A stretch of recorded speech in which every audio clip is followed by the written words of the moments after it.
Doctor Shyamaprasad মুখার্জিকে যেভাবে ওনাকে সম্মান দেওয়া উচিত ছিল তৎকালীন সময়ে কেউ সেইভাবে পূর্বতন সরকার সেইভাবে সম্মান দেয়নি। তার একটা নির্দিষ্ট কারণ নিশ্চয়ই ছিল যে কারণে ওনাকে সম্মান দেয়নি। মাননীয় প্রধানমন্ত্রীজি 2014-তে যখন প্রধানমন্ত্রীর দায়িত্ব নিলেন তখন থেকে আমরা দেখছি সমস্ত প্রদেশে এবং সেন্ট্রালে এবং গভর্নমেন্ট লেভেলেও ভারত কেশরী ডক্টর শ্যামাপ্রসাদ মুখার্জিকে নিয়ে আলোচনা সভা, কুইজ প্রতিযোগিতা, বিভিন্ন বিষয়ে আলোচনা হচ্ছে। আজকে এখানে এত ভালো লাগলো যে এইরকম একটা ব্যবস্থাপনার জন্যে আমরাও অনেক সময় সন সাল এসব মনে রাখতে পারি না, কি দিব সেটাও আমরা জানি না, এবং এটা কিন্তু ঠিক নয়।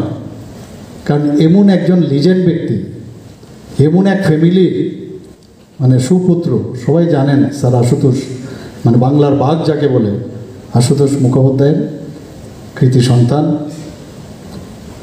সেই জায়গায় আমরা সবাই জানি একদিকে ওনাকে আমরা রাজনীতিবিদ হিসাবে আখ্যায়িত করতে পারি, আবার আরেক দিক দিয়ে ওনাকে শিক্ষাবিদ হিসাবে আখ্যায়িত করতে পারি,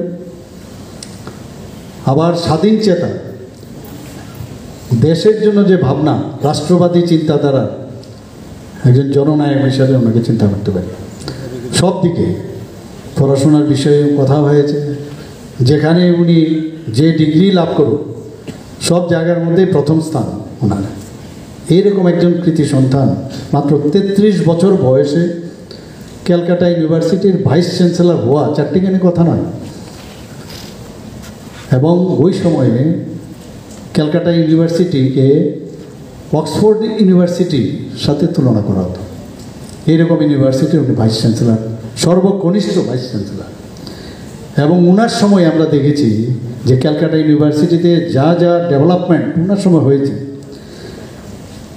বিবেকানন্দের যে সম্পর্কে বলা হয়েছে এখানে, রবীন্দ্রনাথ ঠাকুরকে উনি এই ক্যালকাটা ইউনিভার্সিটিতে সমাবর্তন অনুষ্ঠানে ওনাকে নিমন্ত্রণ করেছিলেন, সেখানে এসেছিলেন উনি।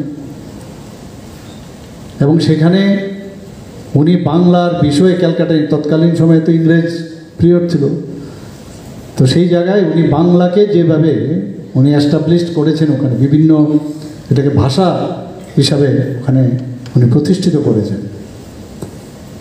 এবং কীরকম একটা স্বাধীন চেতা মনোভাব, রাষ্ট্রবাদী চিন্তাধারা আমরা যেখানে দেখেছি, পদের পিছনে উনি ঘুরেননি। বিভিন্ন জায়গায় যখন যেটা মনে হচ্ছে না এটা ঠিক না মানুষের জন্য, সাধারণ মানুষের জন্য ঠিক নয়, দেশের অখণ্ডতার জন্য এটা ঠিক নয়, সাথে সাথে উনি অর্থমন্ত্রী ছিলেন পশ্চিমবঙ্গের, সেখানেও ফজলুল হকের, সেখানেও ছেড়ে দিয়েছেন উনি। বিভিন্ন সময় বিভিন্ন জায়গায় মনে হচ্ছে প্রপারলি কাজ হচ্ছে না, ছেড়ে দিয়েছেন। ইন্ডাস্ট্রি মিনিস্ট্রিতে উনি স্থান পেয়েছেন জওহরলাল নেহরুর সময়, সেখানেও যখন বিভিন্ন বিষয়ে ওনার মতানৈক্য হলো এবং যেগুলো দেশের জন্য ঠিক নয়, এই যে লিকায়াত এবং নেহরুর যে চুক্তি, সেটাকে উনি মান্যতা দেননি, যে কারণে সেখান থেকে উনি বেরিয়ে এসছেন। কোথায় পাওয়া যাবে আজকাল এই ধরনের ব্যক্তি?